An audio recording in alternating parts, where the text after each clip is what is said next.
Bakit parang nagtampo si VNC? Kalingap Edo may ginawa.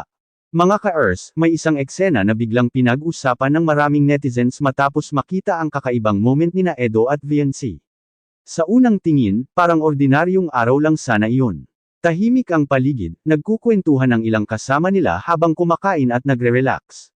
Pero may napansin ng mga tao sa kilos ni VNC na agad nagbigay ng intriga sa mga nakakita. Mapapansin kasi na sa ilang sandali ng video, tila seryoso ang mukha ni VNC. Hindi siya gaanong nagsasalita at parang may iniisip. Samantalang si Edo naman, paminsan-minsan ay napapatingin sa kanya na parang may gustong sabihin pero hindi agad lumalabas sa kanyang bibig. Dahil dito, maraming netizens ang napaisip, may nangyari ba sa pagitan nila? May hindi ba sila pagkakaintindihan? Doon nagsimula ang mga haka-haka. May mga nagsabi na baka may tampuhan. May iba namang nagtanong kung may nasabi ba si Edo na hindi nagustuhan ni VNC.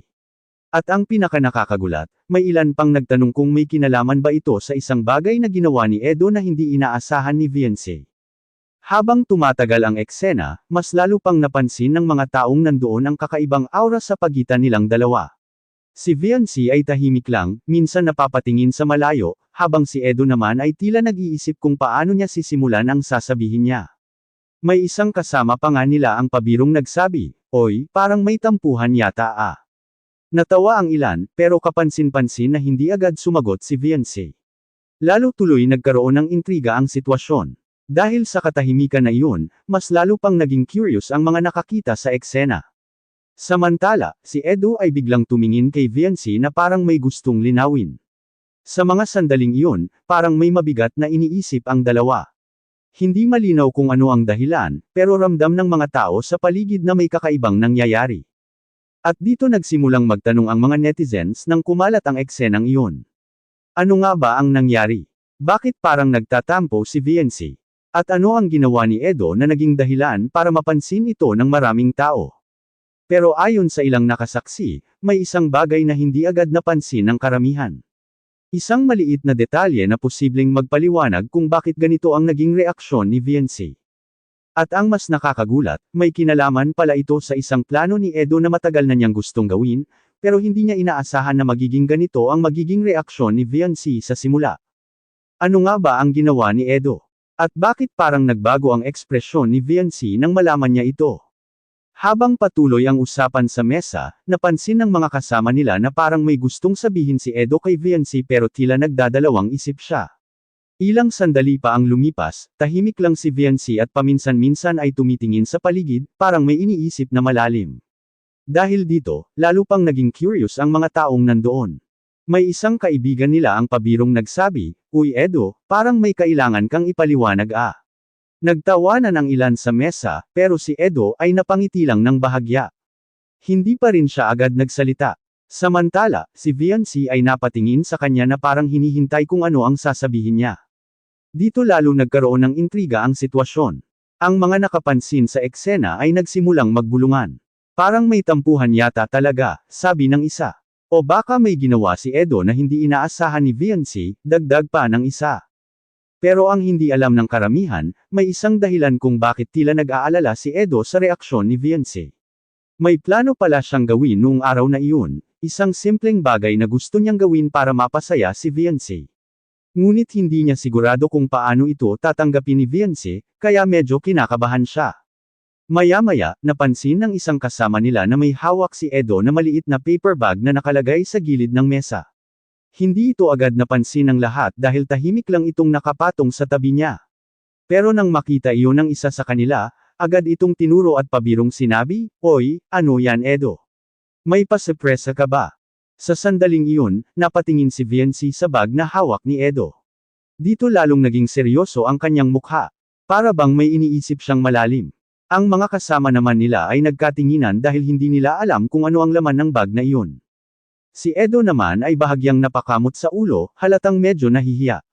Parang gusto niyang magsalita pero hindi niya alam kung paano sisimulan. Ang eksenang iyon ang lalo pang nagpalakas sa hinala ng mga nakakita, ano nga ba ang laman ng bag na iyon? At bakit parang nag-iba ang ekspresyon ni VNC nang makita niya ito? May ilan pang nagsabi, "Oy, baka ito na yun ah." Ang iba naman ay nagbiro pa, "Edo, umamin ka na." Pero sa halip na sagutin agad ang mga biro ng mga kasama nila, si Edo ay tumingin muna kay Viancy.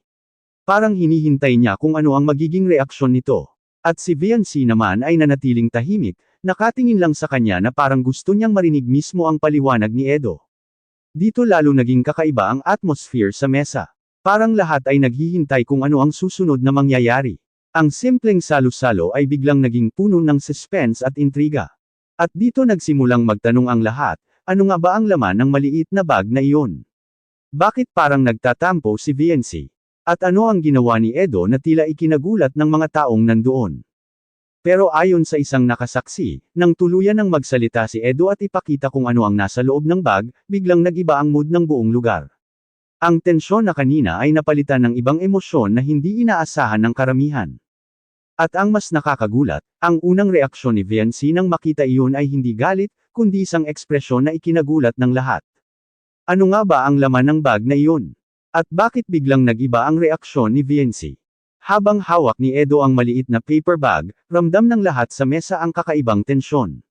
Tahimik ang mga kasama nila, parang naghihintay kung ano ang susunod na mangyayari. Si Viancy naman ay nakatingin lang kay Edo, hindi pa rin nagsasalita, kaya lalo pang naging misteryoso ang sitwasyon. Sa sandaling iyon, napangiti ng bahagya si Edo, pero halatang may halong kaba ang kanyang ekspresyon. Para bang gusto niyang sabihin ang laman ng kanyang isip, pero iniisip niya kung paano ito tatanggapin ni Viancy. Viancy, mahina niyang sabi habang hawak pa rin ang bag. Agad namang napatingin sa kanya ang lahat ng nasa mesa. May gusto sana akong ibigay sa'yo, dagdag pa niya. Sa mga sandaling iyon, parang huminto ang usapan ng lahat. Ang simpleng salo-salo ay naging parang isang eksenang pinapanood ng lahat. Ang mga kasama nila ay nagkatinginan, habang si Viancy ay nakatingin pa rin kay Edo, parang hinihintay ang susunod niyang gagawin. Unti-unting binuksan ni Edo ang maliit na paper bag. Dahil dito, lalo pang naging curious ang mga tao sa paligid. Ano nga ba ang laman nito? Bakit tila kinakabahan si Edo? Nang tuluyan ng ilabas ni Edo ang laman ng bag, may ilang napasinghap sa mesa. Hindi ito inaasahan ng karamihan. Isang maliit na kahon ang lumabas mula sa bag. Agad nag-react ang isa sa kanilang mga kasama, "Oy, parang alam ko na yan ah." Sabay tawa. Dahil sa reaksyon na iyon, lalo pang napatingin ang lahat kay Edo. Si Edo naman ay napakamot ulit sa ulo, parang nahihiya sa sitwasyon. Samantalang si Viancy ay tila nagulat sa kanyang nakita. Pero sa halip na magsalita agad, nanatili lang siyang nakatingin sa maliit na kahon na hawak ni Edo. Doon nagsimulang magtanong ang mga nasa paligid. Ano yan Edo? Sabi ng isa. Oy, seryoso ba yan? Dagdag pa ng isa. Ang iba naman ay nagsimulang magbiro. Nako, mukhang may aamin na. Sa gitna ng tawanan at biro ng kanilang mga kasama, si Edo ay tumingin ulit kay Viancy. Halatang gusto niyang ipaliwanag kung bakit niya dinala ang maliit na kahon na iyon. Hindi naman ito yung iniisip ninyo, sabi niya habang bahagyang tumatawa. Dahil sa sinabi niyang iyon, mas lalo pang naging curious ang lahat. Kung hindi iyon ang iniisip ng karamihan, ano nga ba talaga iyon? Si Viancy naman ay napangiti ng kaunti, pero halatang naguguluhan pa rin siya. Marahil iniisip din niya kung bakit may ganitong sorpresa si Edo sa gitna ng kanilang simpleng pagsasama-sama. At dito nagsimulang magbago ang atmosphere. Ang seryosong aura na kanina ay unti-unting napapalitan ng halong excitement at curiosity.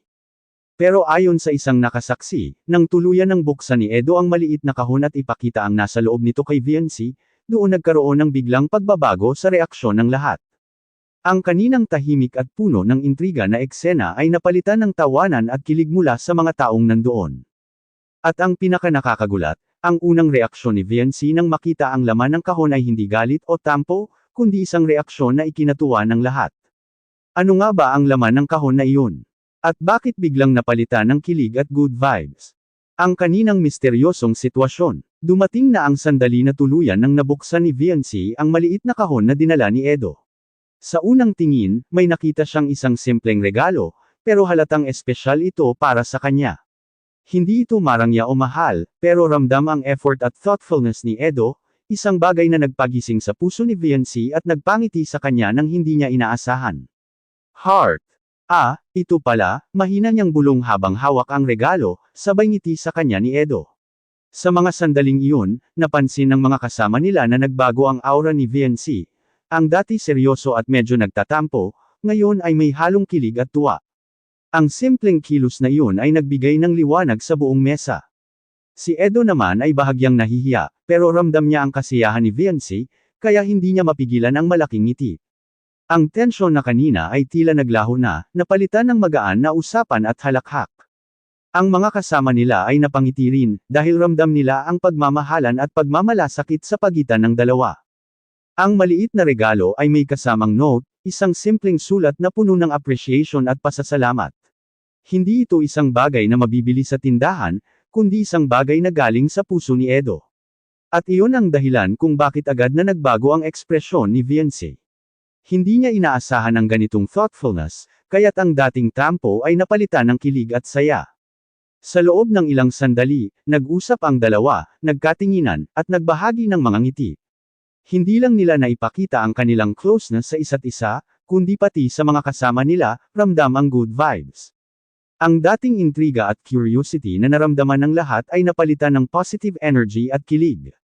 Doon nagsimulang mag-comment ang mga nakasaksi. Akala ko may problema, pero good vibes pala. Ang sweet ni Edo, ramdam ang effort niya. Parang kilig moment sa teleserye. Sa eksenang iyon, malinaw na kahit sa unang tingin ay tila may tampuhan o intriga, ang totoong nangyari ay isang malambing at nakaka-good vibes na sorpresa. Si VNC ay napangiti at bahagyang napaiyak sa tuwa, habang si Edo ay napangiti rin dahil sa reaksyon niya. At dito rin natin nakita ang magic ng simple gestures, isang simpleng regalo at note na puno ng sincerity ay kayang magpaligaya at magbigay ng kilig sa isang tao, pati na rin sa mga taong nakasaksi. Sa wakas, ang sandaling lahat ay hinihintay, ang grand finale ng kwento ni Edo at VNC. Matapos makita ni VNC ang maliit na regalo at ang note na puno ng pagmamalasakit, unti-unting napalitan ang dating tensyon at intriga ng tuwang-tuwa at kilig na vibes. Si VNC ay napangiti, nagpasalamat kay Edo, at ramdam ng lahat na ang moment na ito ay tunay na espesyal. Hindi lang si VNC ang naantig, pati ang mga kasama nila ay napangiti at na-inspire. Ang simpleng eksenang ito ay nagpapaalala sa lahat na ang pinakamahalagang bagay sa isang relasyon ay hindi laging material na bagay, kundi effort, sincerity, at pagmamalasakit sa isa't isa. Ang maliit na papel na note at ang simpleng regalo ni Edo ay naging daan para mapalapit at mapaligaya si VNC, at ramdam ng lahat ang kilig moment na ito. Sa background, maririnig ang halakhakan at tawanan ng kanilang mga kaibigan habang si Edo at VNC ay nagkukwentuhan at nagkatinginan. Ang dating nakasimangot na mukha ni VNC ay pinalitan ng malapad na ngiti, at si Edo naman ay nagkaroon ng konting hiya pero masayang-masaya sa reaksyon ni VNC. Ang kwento na nagsimula sa intriga, kung bakit parang nagtatampo si VNC at ano ang ginawa ni Edo, ay nag-transform sa isang pang-good vibes at kilig moment na siguradong tatatak sa puso ng mga viewers. Ito rin ang dahilan kung bakit maraming netizens ang mapapanood ang video hanggang dulo, at malamang na mag-comment ng, akala ko may problema, pero ang sweet pala. Oh, ang kilig moment na ito, grabe. Heart. At dito nagtatapos ang kwento natin, mga kaka-Earth. Isang lesson sa pagmamahal at simpleng gestures ang natutunan natin, kahit maliit na effort, kapag galing sa puso, kayang magbigay ng ligaya at kilig sa taong mahal mo. Kung nagustuhan ninyo ang kwentong ito, huwag kalimutan i-like, i-share, at i-subscribe sa channel natin para sa iba pang pangkilig at inspiredong kwento. Huwag ding kalimutan e-comment ang inyong mga reaksyon, ano ang na-feel ninyo habang pinapanood ang sorpresa ni Edo kay VNC. Maraming salamat sa panunood, at abangan ninyo ang susunod nating kwento na tiyak magbibigay ng good vibes at kilig sa inyong lahat.